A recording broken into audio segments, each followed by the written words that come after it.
Welcome everyone to our interview with F1 Coffee Corner. Thank you so much for joining us. I know it's evening for you over there in the UK. How's your break been so far? Let's start with that. Um, it's been quite good actually. It's obviously a bit busy last week with the breaking news, but it's been nice to reset, do some jobs around the house, keep my wife happy. That's my payback for doing all this Formula One content. So I've been doing odd jobs, building furniture, all those things I've been completely putting off, to be honest. Yeah. How long do you typically spend, I guess, on your content side of things? It varies because I'm a stay-at-home carer, so that's always been my priority. So Hmm. I just fit it in as and when. So I've got a lot better as I've learned different ways to do social media. So naturally, as I've grown with the channel, I find things a lot easier to do, edit, do those sorts of things.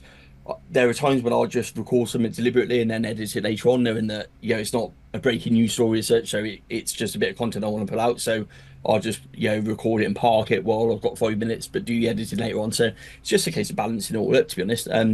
But it is time consuming, a lot more than what I think some people think at times. It's not just a case of putting a video up, as many content creators know.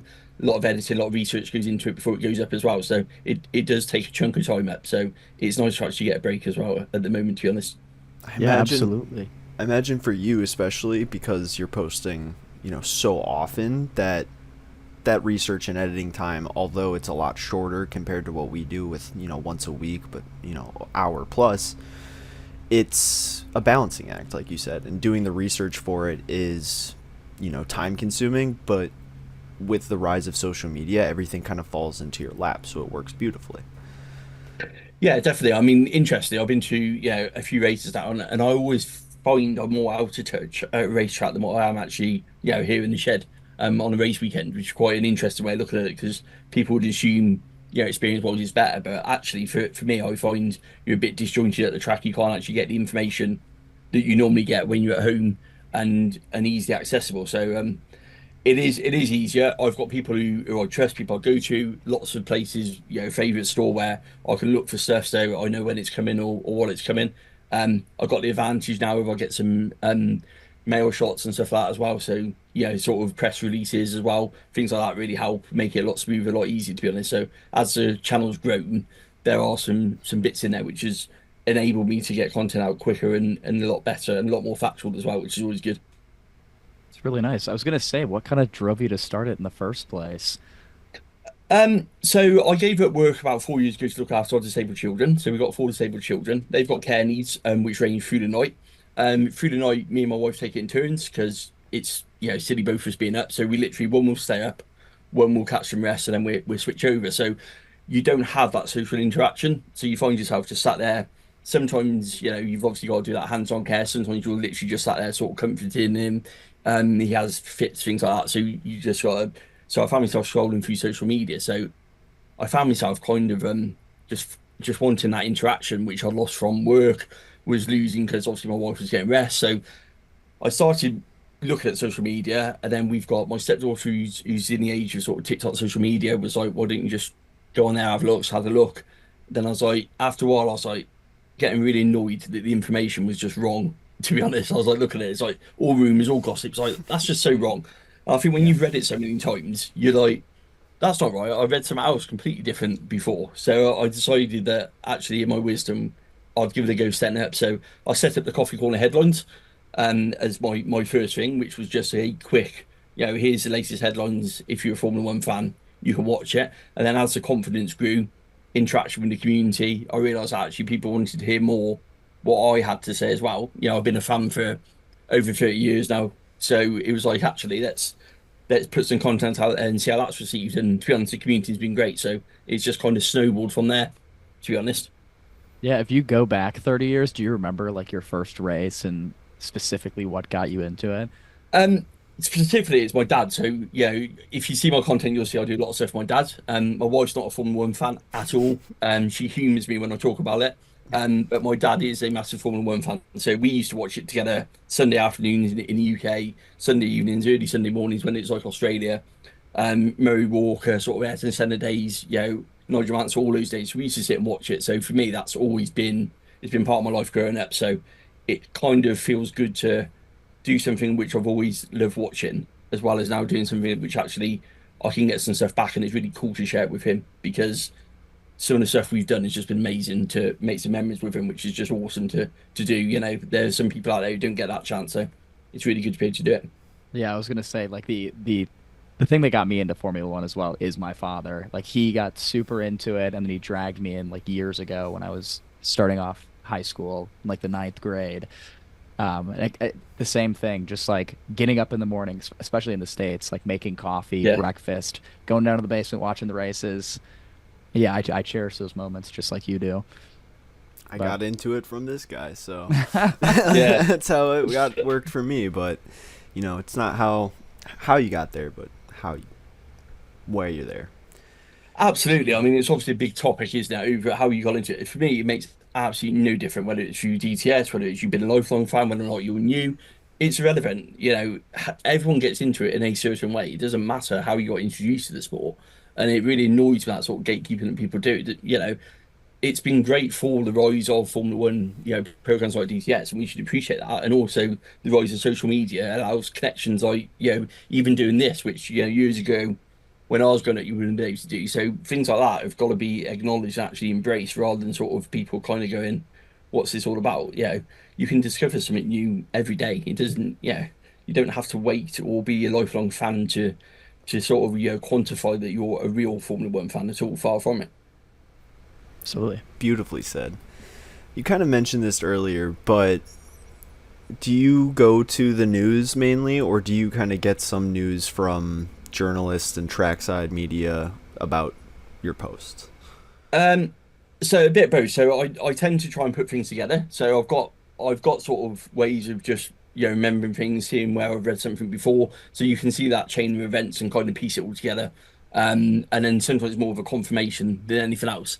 Um, since the channel's grown, had people reach out. So that's something that I didn't have when I started, but now you do get people reach out. You get teams even sort of engaging with stuff with like press releases, things like that. So that gives you a bit of a head start on some news when it comes out, which is always handy to have that for you.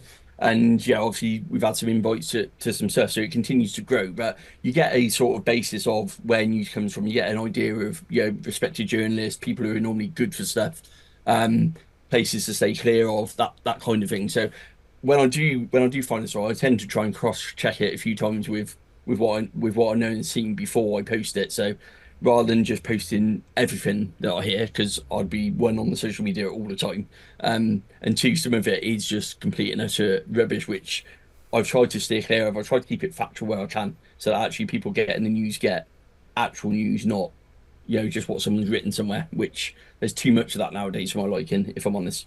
I would 100% agree with you, and that's what we try to do here is cross reference. I've definitely have used some of your headline stuff for a piece of like news or like a source almost.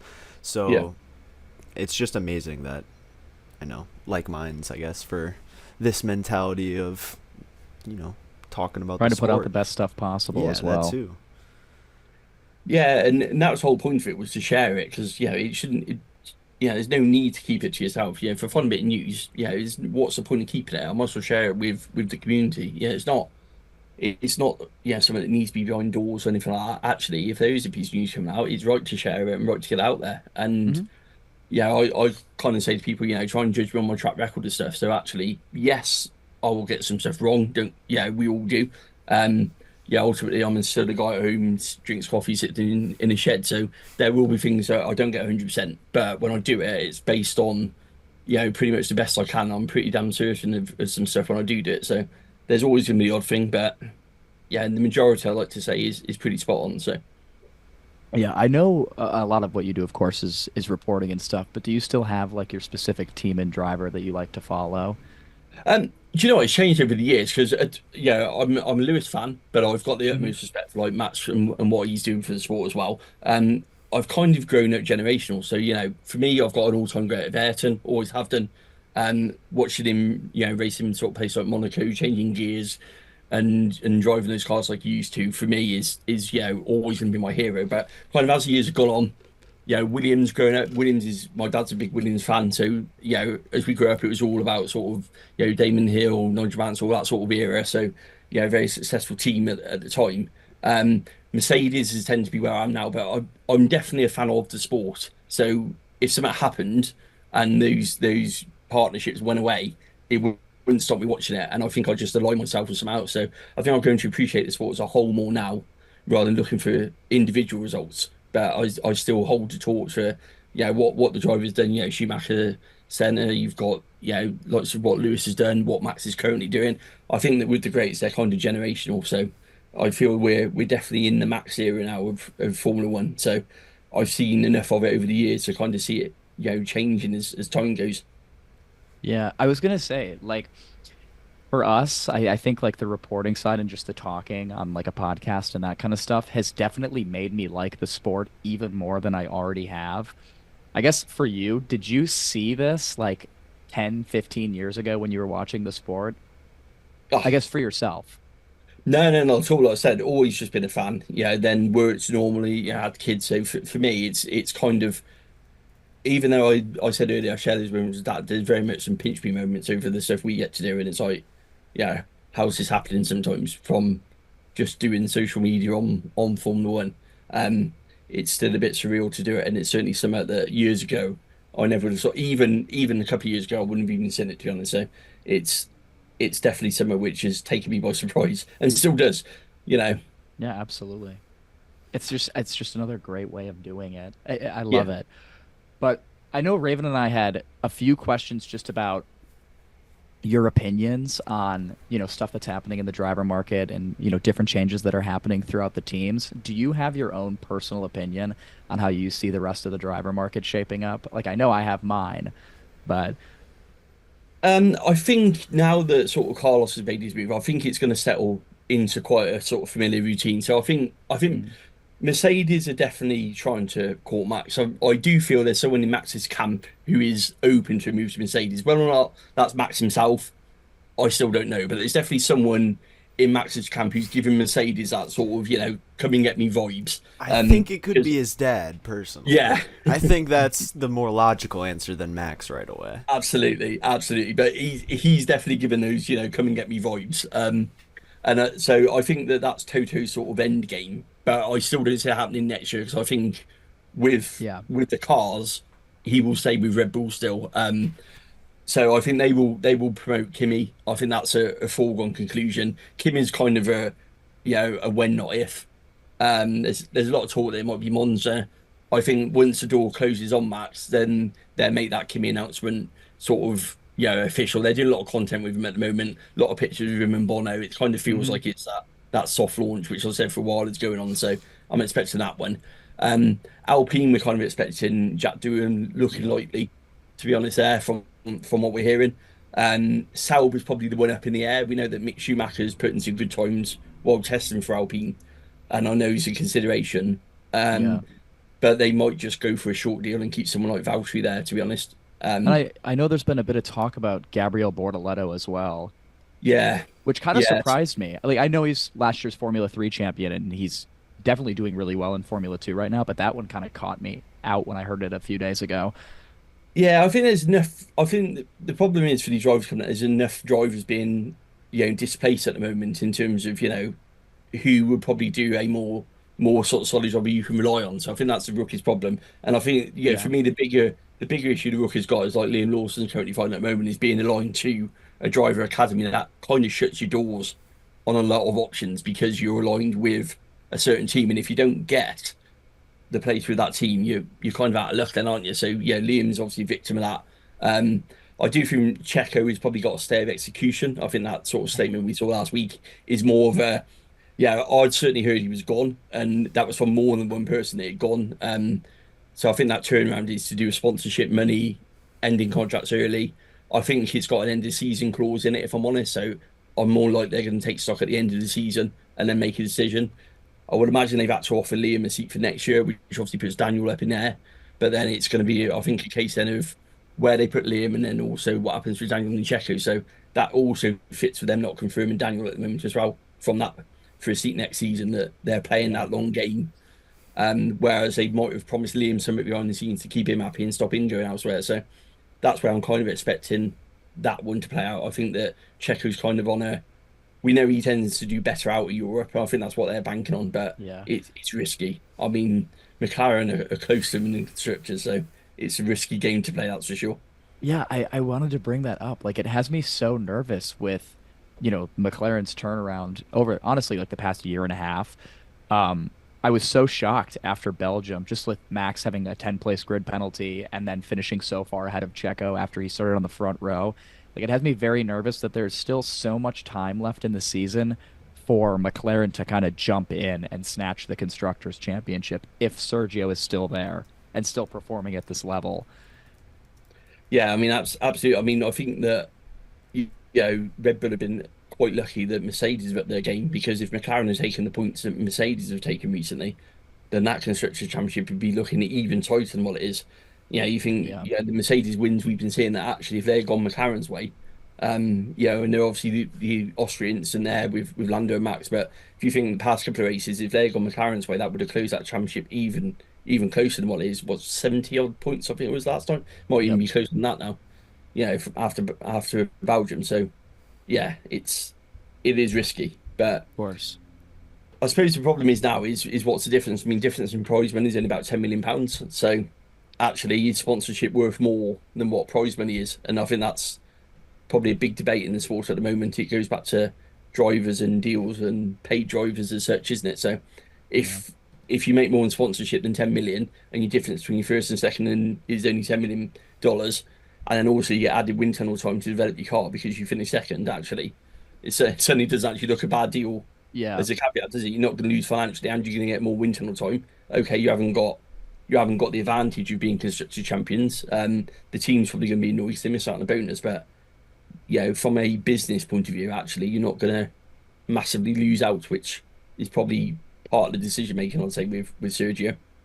Yeah, I guess the last thing with the Red Bull driver camp is like what's your opinion on the fact that Yuki is very much being overlooked for this second Red Bull spot? Um, it again, it all goes down to sponsorship, does it? Honda last year, the Honda deal, Yuki's form has come right when Honda have lost their influence, and I think that if there was still another 2 3 years on, then Yuki be considered. I think that they're just winding down that partnership, and I think that's Yuki's main problem. Um, I don't think Christian wants Yuki in there. That's perfectly clear. And then Honda haven't got the influence they used to have to press it, which if you've gone back a couple of years, they might have had. Yeah. With still 2 3 years left on the engine deal. So I think this is just a case of circumstances for him. But I think the problem with Formula One is you haven't got the best 20 drivers on the grid, and it pains to say that you've got probably the best 20 drivers who have got the best deals for all the teams. We could all sit here and count numerous drivers who should be in Formula One in place of other drivers who aren't. So I think that's always going to be an issue with Formula One and the money it brings, unfortunately. Kind of going Yeah. off that question, with Aston Martin now teaming up with Honda in 2026, do you think that that pressure might go to them now to sign Yuki and maybe get him into that second spot? Because if they're wanting to do that, I personally don't think Lance Stroll is the second driver you need. I don't think he's consistent enough, but Yuki does seem like he could show that consistency to just be a second role on the team if Fernando can really dominate. Yeah, no, definitely. I think it will pass. I mean, it's natural it will go towards obviously Aston Martin. We know that obviously Lance and Fernando's got long-term contracts, but Lance's contract is easily broken, isn't it? To be honest, it's if his dad wants to end it, he's not going to put up a point, is he? So even though they surprised us by giving Lance a multi-year deal, I'd say that if they wanted to renegotiate it, it would be very simple to do so over breakfast or something.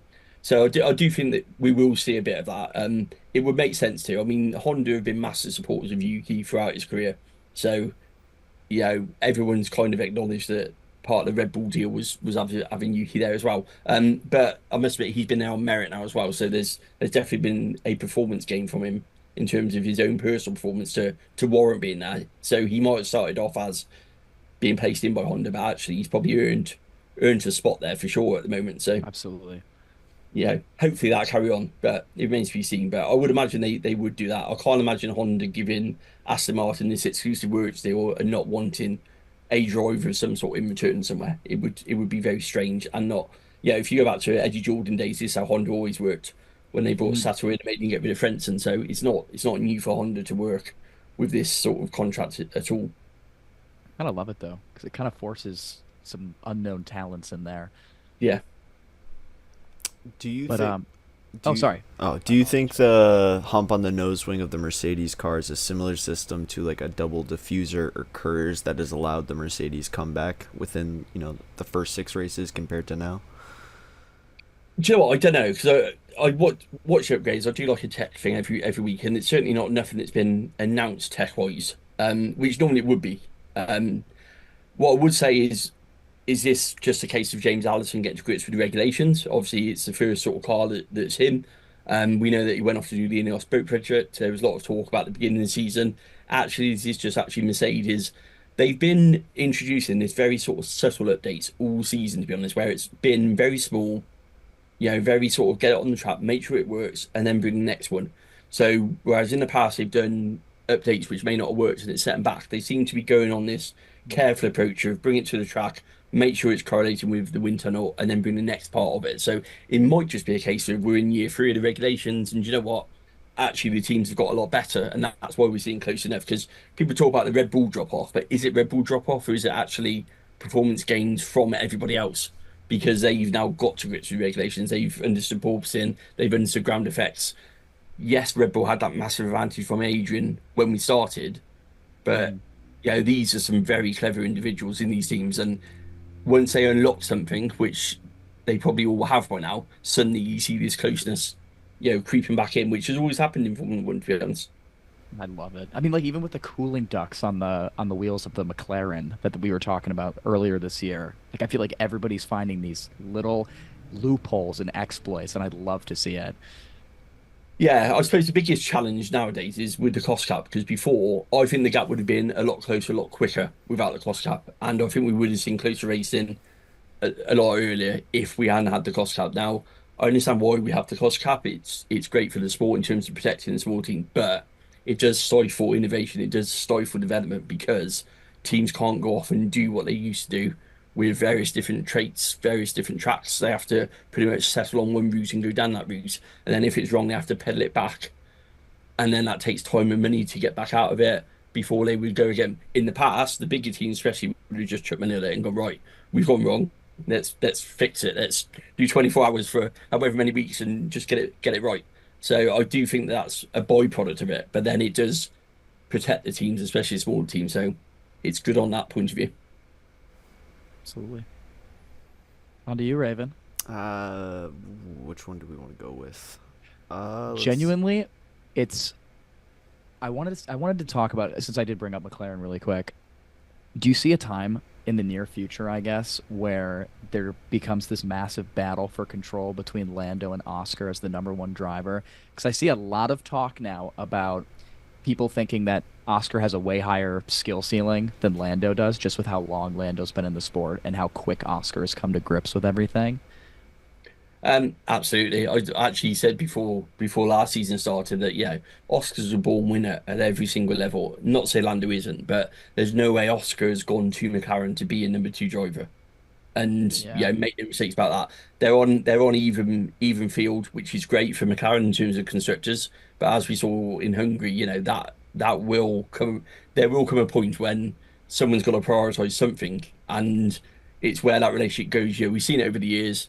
Lewis and Nico Rosberg obviously spring to mind. It will invariably happen when you've got two very talented, very equal drivers in the same team going for the same goal. Um, so it will happen. It's just a case of which side they almost take. We know that Zach's definitely got a favourite with Lando. Mm. Um, but Oscar, I think he's been a victim of probably his tyre management has been his biggest issue. Certainly is something he's improved on, something last season which cost him and the early part of this season. Now he's getting more to grips with that. That's been one element he's clearly been working on, and one element that's bringing him back into play a lot more in terms of the races. Lando seems to be better at managing the tyres through the phases still than what Oscar is, but I do think Oscar's closing that gap and catching all the time. Yeah, and I mean, I feel like Lando's biggest issue has been his race starts. I mean, Yeah. every single time he started on pole position, lap two, he's no longer in the lead of the race.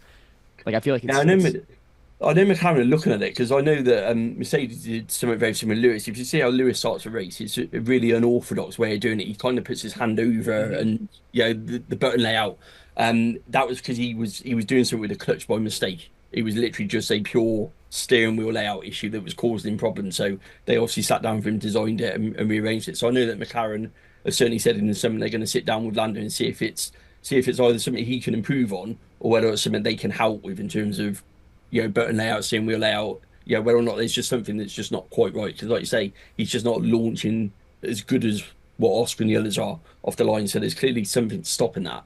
And for it to happen more than once, you kind of would say, actually, we had a couple of false starts with a rolling start that he had. We've had a couple of Mhm. issues where it's done. You kind of say there's clearly something in there which needs looking at because he never used to have that problem.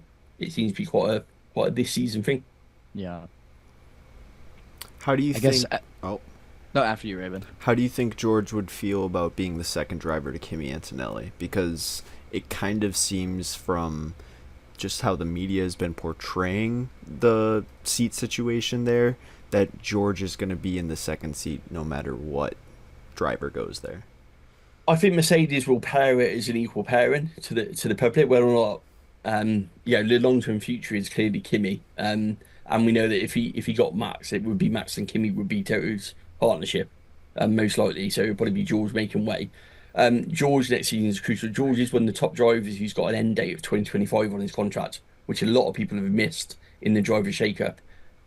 He's one driver who hasn't got the security of the new regulations. So next season for him, he either needs some sign this season before going into the new season, or actually, where does George go if Mercedes decide that actually they want to change the drivers at the end of 2025? It's a bit risky for him, which I don't think a lot of people have kind of picked up. They've assumed that with Lewis gone, that he'd stay there, but actually, without that security of a contract, it still leaves some question marks over him. Um, I think he will rise. So I think that George and Lewis has been an interesting dynamic that we've seen over the past couple of seasons. We had that first sort of season where George seemed to get the better of Lewis. Lewis lately has been kind of reversing it a bit more. Um, but I just think that they will start off very much as your equal and take it from there and let the kind of pair and work out. I think they want like a McLaren influence where, or like they've currently got, where both drivers are scoring really well in the constructors. And then if there is a driver that's so far in the lead, you can then make a call based on a championship position rather than saying we've got number one driver. And I think Ferrari are going to operate the same with Charles and Lewis because you're going to have the same problem there as well.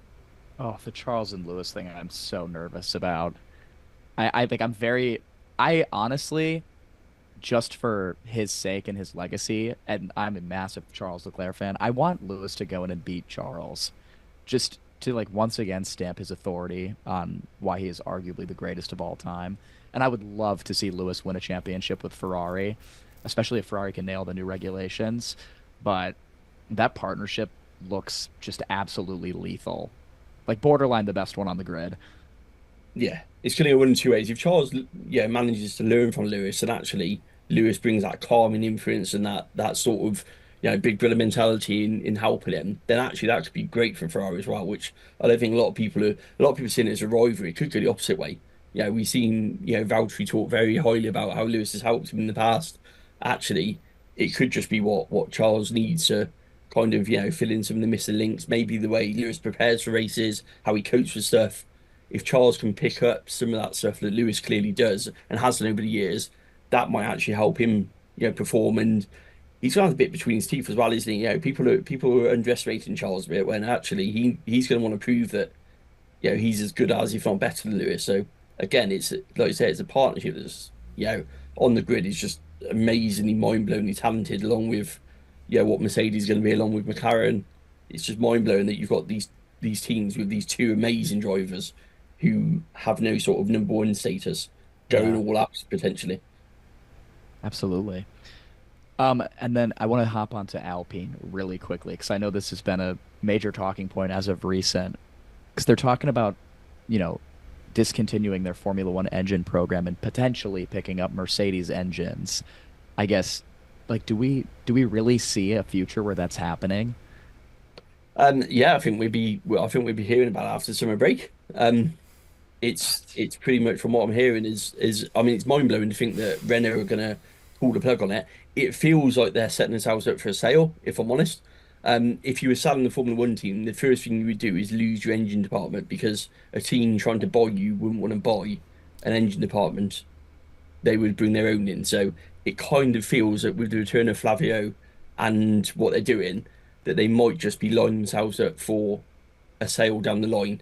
I Um, And I also feel like we're so used to this with Renault. They consistently sell and buy back that team. They've been doing it forever. yeah, yeah, they normally keep the engine supply going, but it's not unusual for the team to flip flop in and out. Benetton, Lotus, or Yeah. they continuously done that. So that part of it, I think the engine supply is a one because there's going to be a penalty for them not producing 2026 engines because they've already committed to it. So if they don't get a penalty from the FIA, they're spending money on it currently because we've Mhm. been in development for the past 2 years with $100 million sort of budget for engines. So they would have spent that already. So there's a loss there straight away. So it's not an easy decision to make, and that's why it kind of feels like a sales on the cars to recoup their losses. Because for me, it makes perfect sense. You get rid of the engine department, you sign up to Mercedes for a couple of years. That then inflates your price when you go to market because you can say, hey, not only have we got a chassis company, but we've got an engine supply with Mercedes into the new regulations. Next couple of years, someone like Andretti, it's just ideal for them. They then come in for 2 years. Oh, I It didn't then think runs about that. out. GM Motors take over the engine supply in 2028 when Mercedes run out. It's so scripted for that. It's unbelievable. S- We've Seeing Alpine make way for Andretti, I don't even know how I would feel about that. or I mean, Yeah. we've also heard talks about Hyundai wanting to come back to the sport. That's also a potential avenue that could come out of this. Yeah, I think you look at it as well. They diluted their share with all the investors, so Alpine's only got what 81% or so of the chassis side. Those investors didn't invest in the engine side; it was purely the chassis side. Values at if you get a Mercedes engine deal, it'd be 1.4 billion. That recuperate all your losses for getting rid of your engine department. What you lost there, make a tidy profit. Your investors make a tidy profit, or they stay on board. Either or, it's it's just it looks so simple on paper to do, and looks like the only avenue that makes sense because Yeah. I can't imagine Renault for 1 minute happy that you're going to plaster the Mercedes logo all over a Renault car to try and Yeah. win a championship. That in France will just go down like an absolute lead balloon. No one's Just going to be happy about it doesn't look right and it doesn't that. sound right either, No, I guess. Alpine Mercedes Benz just is not going to go down well at all. Let's be Yeah. honest with a team that's technically, if you think Renault is owned by the sort of French government, that side of things, it's got political disaster written all over it. To be honest, Yeah, Out of our unbelievable. last three questions, Haas this year compared to last year, how much has Komatsu impacted this team role and how competitive they are this year? I think it's a bit of both. I think Gunter's got to take a bit of credit because when the car started off, that would have been his development because he left in January. So actually, he would have been a big part of that. So I think some of the early sort of signs definitely. I think Komatsu brings that engineering experience. He's got a clear plan. Um, they've clearly benefited from an increase in Ferrari's performance as well, from obviously the parts they buy. But you still have to make that work. But I also think they kind of might have benefited as well from some of the other teams not getting it quite right. So you look at Stake's performance, you look at Visa Cash App's early season performance, but then you've got to be there to capitalise on it. And I think that they've had a driver pair, and certainly, I mean, Hulkenberg's been really strong this season, certainly qualifying. Hmm. But he's had a really strong season. I really think they're going to miss him next year. I think that they would have tried to have kept him. Um, from what I've seen he's done this season. So I think he's going to be a big loss to them next year. I know they've got obviously Esteban who can get points, and obviously Ollie Behrman's a great talent, but I think they would have liked to have done sort of Hulkenberg and Ollie Behrman would have been their dream partnership if I'm honest on Absolutely. paper. Yeah, Yeah, I'm a bit nervous with Esteban partnering up with Ollie just because he has his reputation of being so bumpy and clattery with his teammates. It kind of makes me nervous for Ollie. He does, but then he's also a good point scorer as well. I So agree. I think a lot of people don't give him enough credit for the points part, and maybe some of the stuff he gets kind of unfairly labelled on. But I mean, it's going to be a partnership which is one to watch as well, because you're going to have Ollie's going to want to prove himself, because ultimately he wants Lewis's Ferrari seat. Let's be honest about it. So he's going to want to go all out to prove himself, and Esteban's going to want to say, "Look at me, I'm the established #1 driver." So again, it's another partnership which has got that mouthwatering potential, isn't it, of the young rookie against someone who's got a reputation for Going over. smashing into his teammates. Yeah, I don't know. But our last F1 specific related question. The Aston Martin news came out with the whole stuff with Adrian Newey and potentially that now happening. How confident are you with the news of just the 4-year, $400 million contract? The thing about Adrian is, where Adrian goes, it's clearly going to be a choice he wants to make. I don't believe he's motivated by money, but it's obviously a nice byproduct in terms of the teams that can afford him and what they afford him to do. I heard it a couple of weeks back.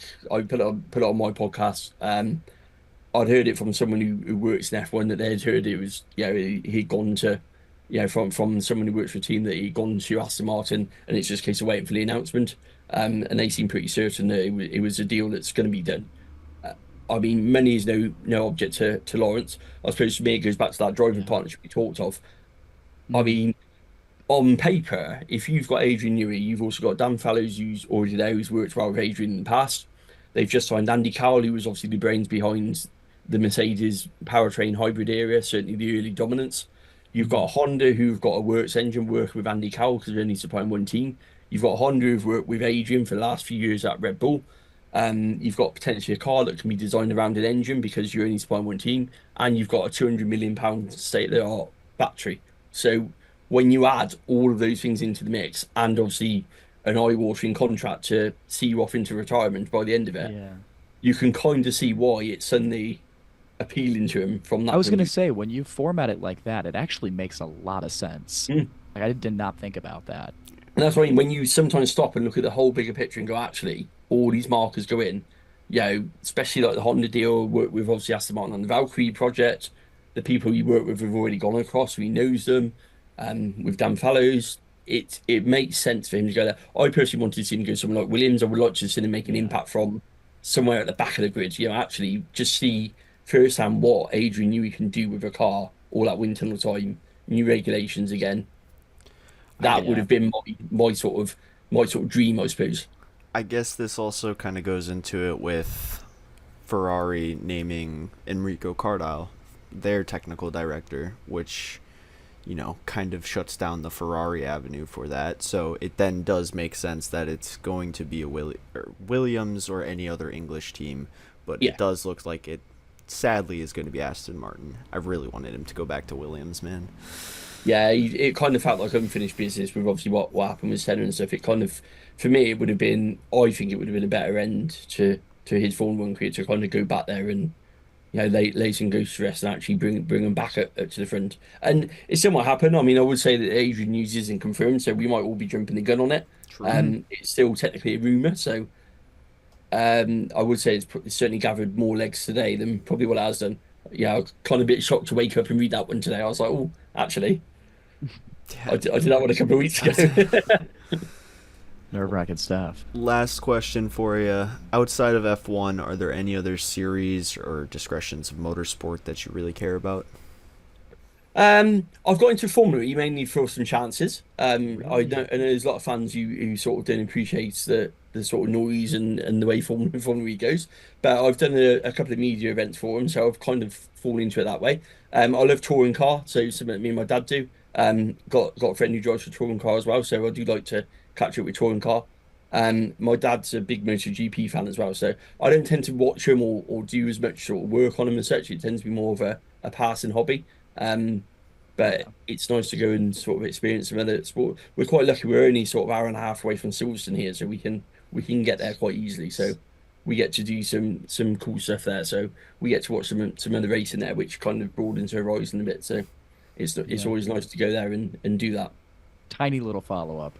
Just being in the UK, do you have a favorite track in your homeland? Favorite racing circuit?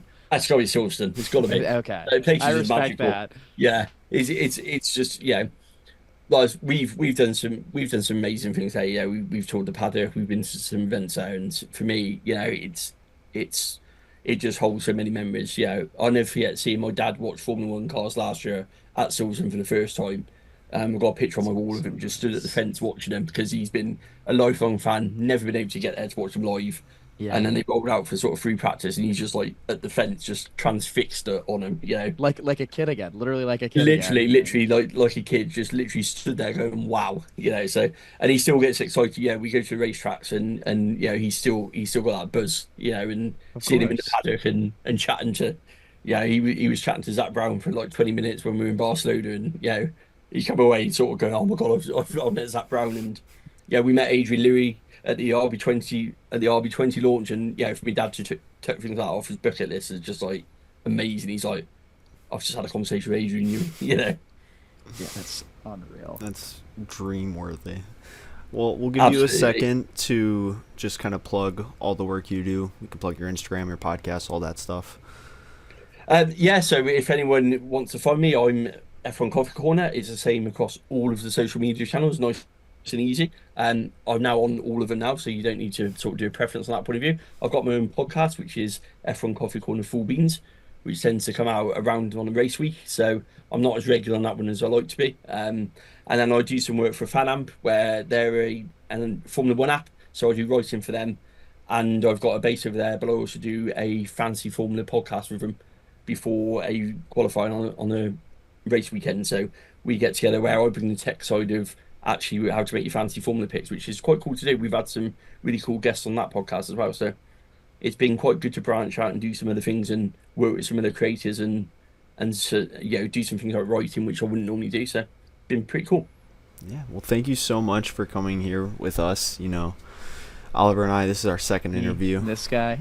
Yeah, we had so much fun. It was someone, like, we've had you on the list of people to reach out to for a while, and you getting back to us was so cool. We hope to continue talking to you in the future.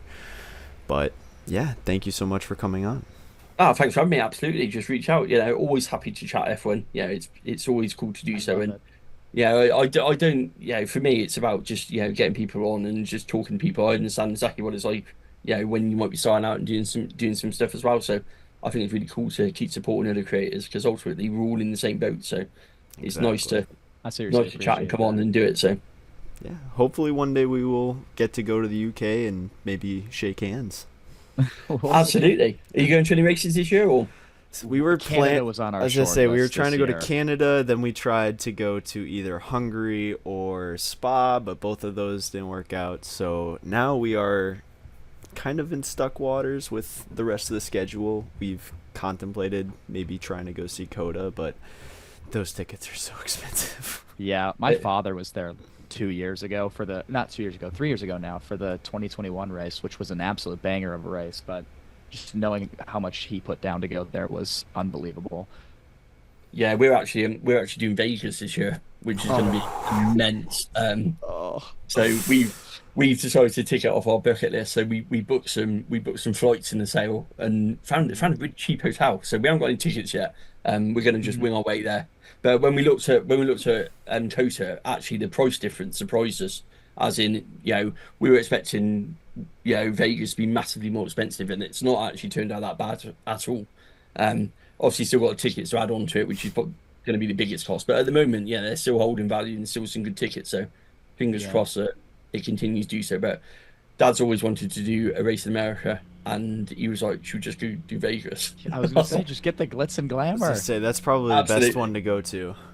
Yeah, I think he loves doing, like I say, he loves doing stuff that he hasn't done before. So for him, he's like, let's go do it. Let's go. Never been to the States, never been to Vegas.